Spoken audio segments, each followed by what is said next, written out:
Hello दोस्तों, मैं हूं Kashdeep Verma. Hindi voice notes YouTube channel में आपका स्वागत है। दोस्तों, आज का यह वीडियो ज्योग्राफी के ऊपर मेरा पहला वीडियो है। जिस प्रकार आप लोगों ने मेरे इंडियन हिस्ट्री के नोट्स को प्यार दिया है, उम्मीद है आपसे उसी प्रकार आप मेरे ज्योग्राफी के वीडियो को भी प्यार देंगे। आज के इस टॉपिक में हम लोग सौर मंडल के बारे में पढ़ेंगे। देखिए, ज्योग्राफी में एक सीरीज बता देता हूं मैं आपको। ब्रह्मांड, सौर मंडल, ग्रह, उपग्रह ऐसे होते हुए हम लोग विश्व ज्योग्राफी को पढ़ने के बाद इंडियन ज्योग्राफी में पहुंचेंगे। तो चलिए आज के वीडियो हम लोग स्टार्ट करते हैं। आज का हमारा टॉपिक है सौर मंडल। सौर मंडल पढ़ने से पहले मैं आपको थोड़ा सा ज्योग्राफी के बारे में बता देता हूं, फिर सौर मंडल का टॉपिक स्टार्ट करेंगे। देखिए, ज्योग्राफी ग्रीक भाषा का शब्द है। ज्योग्राफी ग्रीक भाषा का शब्द है और यह दो शब्दों से बना है, जियोड और ग्राफी। जियोड का अर्थ होता है पृथ्वी और ग्राफी का अर्थ होता है अध्ययन करना। तो पृथ्वी के ऊपर अध्ययन करना को ज्योग्राफी कहा जाता है। देखिए, पृथ्वी का आकार कैसा है, जियोड है, और ग्राफी का अर्थ होता है अध्ययन करना। तो पृथ्वी के ऊपर अध्ययन करना को ज्योग्राफी कहा जाता है। प्राचीन भूगोल की खोज का श्रेय इरेटोस्थेनीज को दिया जाता है। प्राचीन भूगोल की खोज का श्रेय इरेटोस्थेनीज को दिया गया है और अलेक्जेंडर वान हम्बोल्ट को आधुनिक भूगोल की खोज का श्रेय दिया जाता है। अलेक्जेंडर वान हम्बोल्ट को आधुनिक भूगोल के खोज का श्रेय दिया जाता है। उसके बाद देखते हैं हम लोग ब्रह्मांड। देखिए, ब्रह्मांड सबसे पहले देखते हैं ब्रह्मांड की परिभाषा। देखिए, सूक्ष्मतम अणुओं से लेकर महाकाय आकाश गंगाओं तक के सम्मिलित स्वरूप को ब्रह्मांड कहते हैं। सूक्ष्मतम अणुओं से लेकर महाकाय आकाश गंगाओं तक के सम्मिलित स्वरूप को ब्रह्मांड कहते हैं। तो ये तो हो गया ब्रह्मांड की परिभाषा। उसके बाद ब्रह्मांड के ऊपर बहुत सारे वैज्ञानिकों के द्वारा अपना अपना सिद्धांत दिया गया कि किस प्रकार ब्रह्मांड का निर्माण हुआ। इसके ऊपर सिद्धांत दिया गया है। इस सिद्धांत को किस वैज्ञानिक के द्वारा दिया गया है उसको हम लोग पढ़ लेते हैं, फिर एक एक सिद्धांत को आने वाली वीडियो में हम लोग डिटेल से पढ़ेंगे। देखिए, एफ जार्ज के द्वारा दिया गया है महाविस्फोटक सिद्धांत, जिसे हम लोग बिग बैंग थ्योरी के नाम से भी जानते हैं, और इसके अनुसार यह घटना 13 अरब पूर्व हुआ था। महाविस्फोटक सिद्धांत का घटना 13 अरब पूर्व हुआ था। थॉमस गोल्ड एवं हरमन बाडी के द्वारा साम्यवाद का सिद्धांत या सतत सृष्टि सिद्धांत दिया गया है। डॉक्टर एलन के द्वारा दोलन का सिद्धांत दिया गया है। एलन गुथ के द्वारा स्फीति सिद्धांत दिया गया है। उसके बाद देखते हैं, देखिए नेक्स्ट, ब्रह्मांड में 10 की घात 11 आकाश गंगाएं हैं। ब्रह्मांड में टोटल 10 की घात 11 आकाश गंगाएं हैं और प्रत्येक आकाश गंगा में उतनी ही संख्या के तारे हैं। इस चीज को अच्छे से समझने की कोशिश कीजिए। देखिए, ब्रह्मांड में 10 की घात 11 आकाश गंगाएं हैं और उतनी ही संख्या के प्रत्येक आकाश गंगा में तारा है। तो टोटल ब्रह्मांड में तारों की संख्या हो जाएगा 10 की घात 11 गुणित 10 की घात 11 इज इक्वल टू 10 की घात 22। देखिए, एक बार और बताता हूं, ब्रह्मांड में 10 की घात 11 आकाश गंगाएं हैं और प्रत्येक आकाश गंगा में उतनी ही संख्या के तारे हैं, अर्थात प्रत्येक आकाश गंगा में 10 की घात 11 तारों की संख्या है। तो टोटल ब्रह्मांड में तारों की संख्या हो जाएगा 10 की घात 11 गुणित 10 की घात 11 इज इक्वल टू 10 की घात 22। लाइमर अल्फा ब्लाब्स सबसे बड़ा आकाश गंगा है। ब्रह्मांड का सबसे बड़ा आकाश गंगा है लाइमर अल्फा ब्लाब्स। उसके बाद देखते हैं मंदाकिनी आकाश गंगा। देखिए, हमारा सौर मंडल इसी आकाश गंगा में है। मंदाकिनी आकाश गंगा में हमारा सौर मंडल है और हमारा सौर मंडल का आकार है सर्पिलाकार।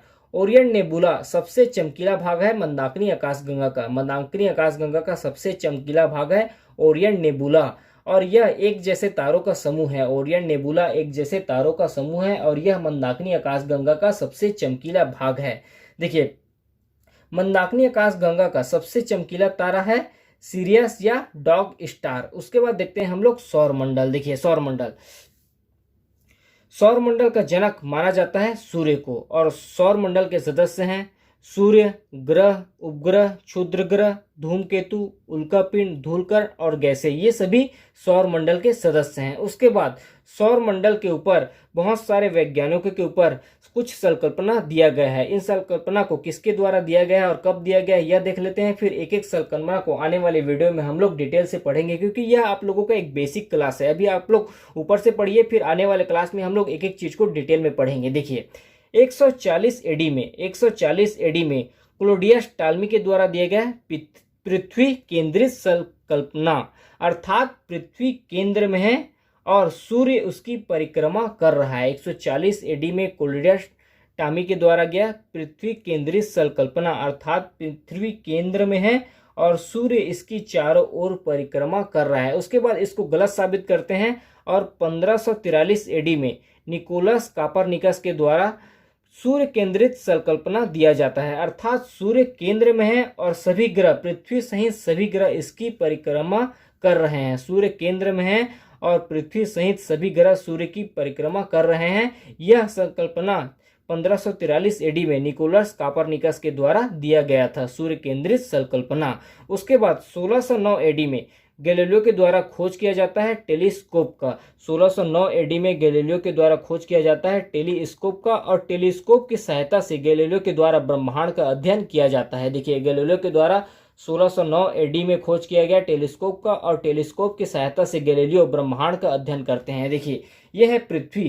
पृथ्वी पर जब गैलीलियो ने दाईं तरफ देखा तो उन्होंने देखा इधर बुध ग्रह और शुक्र ग्रह को, और जब गैलीलियो ने बाईं तरफ देखा तो उसको दिखाई दिया मंगल ग्रह, बृहस्पति ग्रह और शनि ग्रह। तो इन 5 ग्रहों का खोज गैलीलियो के द्वारा किया गया टेलीस्कोप की सहायता से। बुध, शुक्र, मंगल, बृहस्पति, शनि, इन 5 ग्रहों का खोज गैलीलियो के द्वारा टेलीस्कोप की सहायता से किया गया। उसके बाद नेक्स्ट देखते हैं।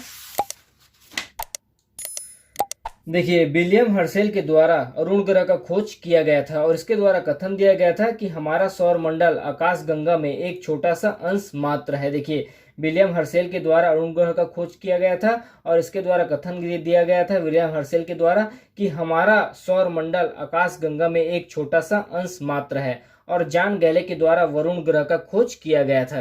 क्लाइडस टाम्बो के द्वारा 1930 में प्लूटो ग्रह का खोज किया गया था, और 2006 में इसको ग्रह की श्रेणी से बाहर कर दिया गया था, क्योंकि यह बौना ग्रह है, और यह ग्रह के जो नियम बनाए गए हैं, रूल्स बनाए गए, जो एक क्राइटेरिया बनाया गया है, उस क्राइटेरिया में प्लूटो ग्रह फिट नहीं बैठता है, जिसके कारण इसको ग्रह की श्रेणी से बाहर कर दिया गया है।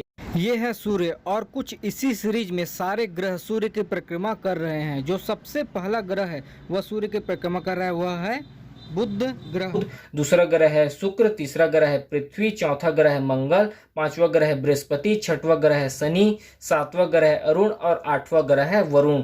तो ये 4 ग्रह बुध, शुक्र, पृथ्वी, मंगल, इसको आंतरिक ग्रह और पृथ्वी ग्रह कहा जाता है। आंतरिक ग्रह या पृथ्वी ग्रह कहा जाता है। पृथ्वी ग्रह इसलिए कहा जाता है क्योंकि इन चारों ग्रह में पृथ्वी सबसे बड़ा ग्रह है, और ये चारों ग्रह ठोस रूप में हैं। उसके बाद मंगल ग्रह और बृहस्पति ग्रह के बीच बहुत सारे क्षुद्र ग्रह हैं, और इनकी संख्या लगभग 40,000 है। मंगल ग्रह और बृहस्पति ग्रह के बीच में बहुत सारे क्षुद्र ग्रह हैं, और इनकी संख्या लगभग 40,000 है। फिर उसके बाद आते हैं बृहस्पति ग्रह, शनि ग्रह, अरुण ग्रह और वरुण ग्रह। इनको बाह्य ग्रह या बृहस्पति ग्रह कहा जाता है। बृहस्पति ग्रह, शनि ग्रह, अरुण ग्रह, वरुण ग्रह को बाह्य ग्रह या बृहस्पति ग्रह कहा जाता है। देखिए, बृहस्पति ग्रह इसको इसलिए कहा जाता है क्योंकि इन चारों ग्रह में बृहस्पति सबसे बड़ा ग्रह है। और एक चीज ध्यान रखिए कि शुक्र ग्रह और अरुण ग्रह, शुक्र ग्रह और अरुण ग्रह ये दक्षिणावर्त अर्थात पूर्व से पश्चिम की ओर घूम रहे हैं।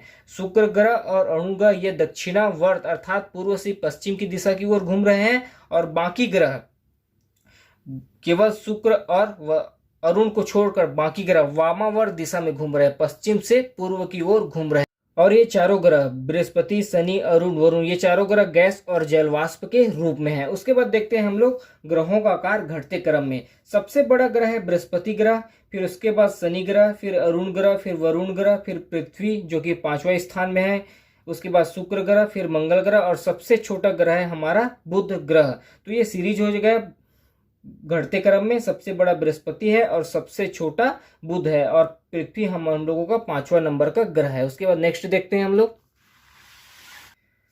देखिए, आप लोग सब जानते हैं कि पृथ्वी सूर्य की परिक्रमा कर रहा है वामावर्त दिशा में, परवलयाकार पथ में वामावर्त दिशा में पृथ्वी सूर्य की परिक्रमा कर रहा है। तो 2 स्थिति ऐसी बनती है जब पृथ्वी और सूर्य के बीच अधिकतम दूरी होती है और पृथ्वी और सूर्य के बीच न्यूनतम दूरी होती है। एक स्थिति ऐसी बनती है जब पृथ्वी और सूर्य के बीच अधिक दूरी होता है, और एक स्थिति ऐसी बनती है जब पृथ्वी और सूर्य के बीच न्यूनतम दूरी होती है। जब पृथ्वी और सूर्य के बीच अधिकतम दूरी होती है तो इस घटना को कहा जाता है अपसौर की घटना, और इस समय सूर्य और पृथ्वी के बीच अधिकतम दूरी होती है 15.21 करोड़ किलोमीटर, और यह घटना 4 जुलाई को होती है। देखिए, अपसौर की घटना होती है 4 जुलाई को। इस समय सूर्य और पृथ्वी के बीच अधिकतम दूरी होता है, और यह दूरी 15.21 करोड़ किलोमीटर होता है। उसके बाद देखते हैं हम लोग अब सौर की घटना। देखिए, इस स्थिति में सूर्य और पृथ्वी के बीच न्यूनतम दूरी होती है और यह घटना 3 जनवरी को होती है और इस घटना को उपसौर की घटना कहते हैं। और इस समय सूर्य और पृथ्वी की दूरी होती है 14.70 करोड़ किलोमीटर। उसके बाद औसत दूरी देखते हैं सूर्य और पृथ्वी की परवलयाकार पथ में औसत दूरी। तो औसत दूरी है 14,97,95,900 किलोमीटर। देखिए, औसत दूरी है सूर्य और पृथ्वी की 14,97,95,900 किलोमीटर। और जब पृथ्वी परवलयाकार पथ में वामावर्त दिशा में परवलयाकार पथ में एक चक्कर पूरा करता है तो इसे कहा जाता है 1 खगोलीय वर्ष। और एक चीज और ध्यान रखिए कि सूर्य का प्रकाश पृथ्वी तक पहुंचने में 8 मिनट 16 सेकेंड लगाता है। सूर्य का प्रकाश पृथ्वी तक पहुंचने में 8 मिनट 16 सेकेंड लगाता है और कहीं कहीं यह डाटा आपको 8 मिनट और 20 सेकेंड भी दिखाई पड़ेगा किसी किसी बुक में। तो इस पार्ट में इतना ही। आगे के लिए नेक्स्ट क्लास में मिलते हैं। अभी के लिए इतना ही। धन्यवाद।